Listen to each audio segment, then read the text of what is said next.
Nancy Windsor. Good morning, Nancy. Good morning. Nancy, you have a red light violation on Pleasant Valley Parkway and Valley Street.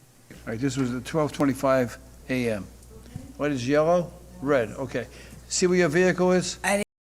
Here we open with Nancy, who walks into court truly believing she's never run a red light in her entire life. But the timestamp doesn't lie. The camera saw her go through on Pleasant Valley Parkway at 12:25 a.m. Her reaction? Shock. Genuine disbelief.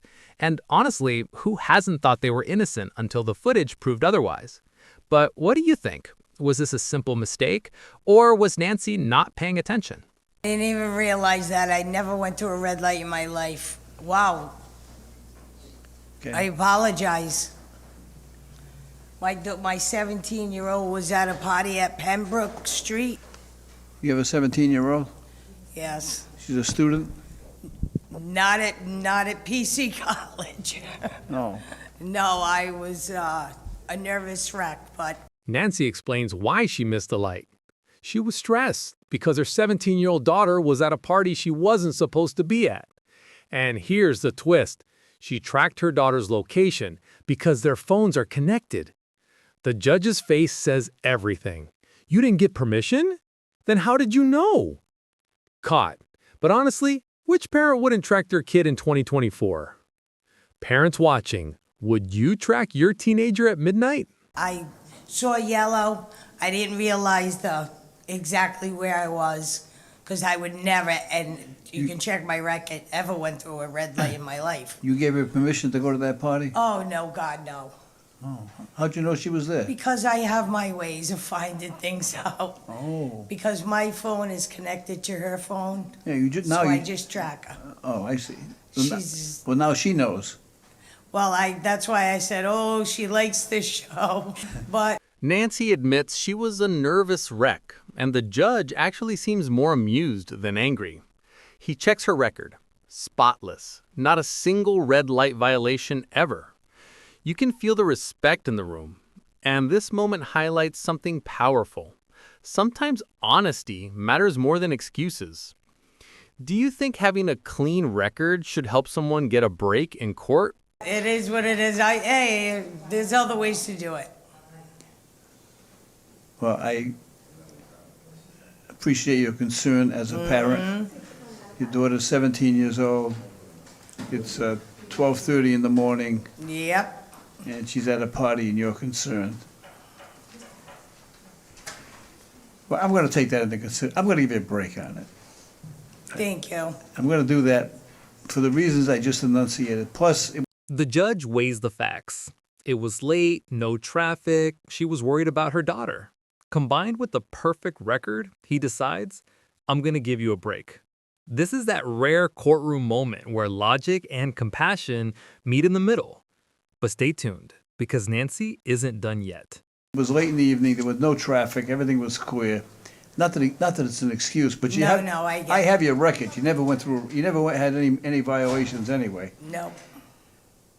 Okay, I'm inclined to give you a break on it. This is the 17-year-old daughter excuse. Thank you. It's the new one, right? You have a parking ticket on Blackstone Street. That's going to cost you $25. Yeah, I was rushed to the hospital. I was in a car accident, and the person wherever they parked it, I guess it's only a 1 hour parking. So when I got out I think it was midnight, I was there all day. Now comes round two, a $25 parking ticket. But the reason?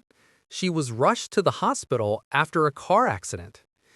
The ticket wasn't even handed to her. Someone tossed it into the glove box without telling her. Suddenly, the courtroom shifts from lighthearted to serious. If you were in an accident and got ticketed while unconscious or injured, would that feel fair to you? They just threw it in the glove compartment without saying anything. And every time that you send those envelopes with the seal out there, I think that's junk mail. So I apologize for not opening it up. But I did hear of it. I thought I paid it because it was only $25, even though at times that's $1 million, but I don't want anything on my record, nothing, at all. You're killing me. I know, but you answered all my questions this morning about I'm glad I passed the test. the Nancy insurance. admits she didn't open the mailed notices because they looked like junk mail. She also proudly reminds the judge she's a good driver at 57 years old. The judge jokes back, "So you buttered me up on purpose." Nancy insists she was just being honest. But tell me, what do you think?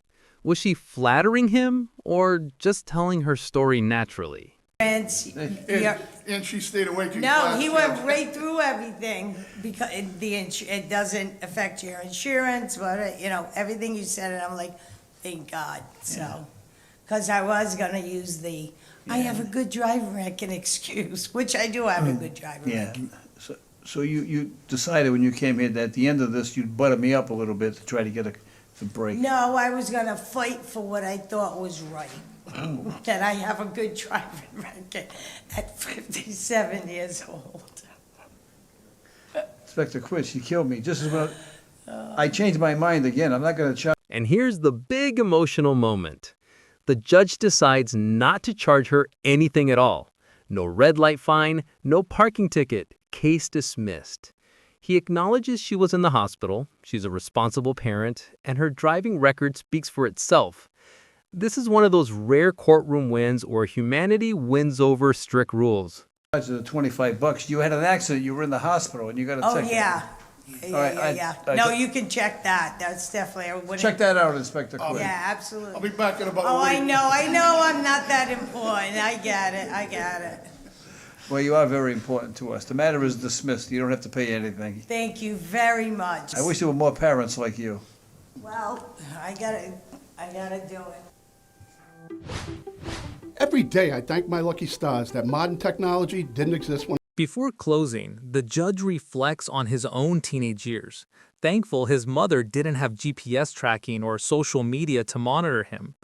It's a funny moment, but also a reminder. Parenting today is harder, scarier, and more digital than ever before. And Nancy, like many parents, is just trying to keep her daughter safe. I was young. If my mom had the capacity to track me down when I was in high school, well, that wouldn't have been pretty for either of us. And if a 17-year-old Ziggy had the ability to go live on Facebook or to Snapchat, tweet, text, sex, can you imagine the permanent damage and shame I would have inflicted upon myself? Let's just say my police force interview would have probably ended differently. Thank you, Jesus, for letting me live in the dark ages. Then again, my body was pretty good back then. Maybe it would have been nice to have a record of... Nope. It's all for the good. All The courtroom wraps with music, but the message is clear. This wasn't just about a red light or a parking ticket. It was about a parent doing her best, a judge using empathy, and a reminder that not every violation is the whole story. In the justice system, context matters. Professional case summary, courtroom overview. Case type, traffic violations, red light plus parking ticket. Defendant, Nancy. Key factors, first-time red light offense, late-night emergency situation, hospitalization due to accident, proven responsible driving history. Final ruling, both violations dismissed. Judge applied discretion based on circumstances, record, and parental responsibility. Broader implications. This case highlights how compassion, context, and transparency can influence courtroom outcomes. Judges often consider the human story behind the ticket, not just the technical violation. Call to action, CTA. If you enjoyed this breakdown and want more real courtroom moments just like this, don't forget to like, share, and subscribe. And tell me in the comments, did the judge make the right call? Would you have given Nancy a break?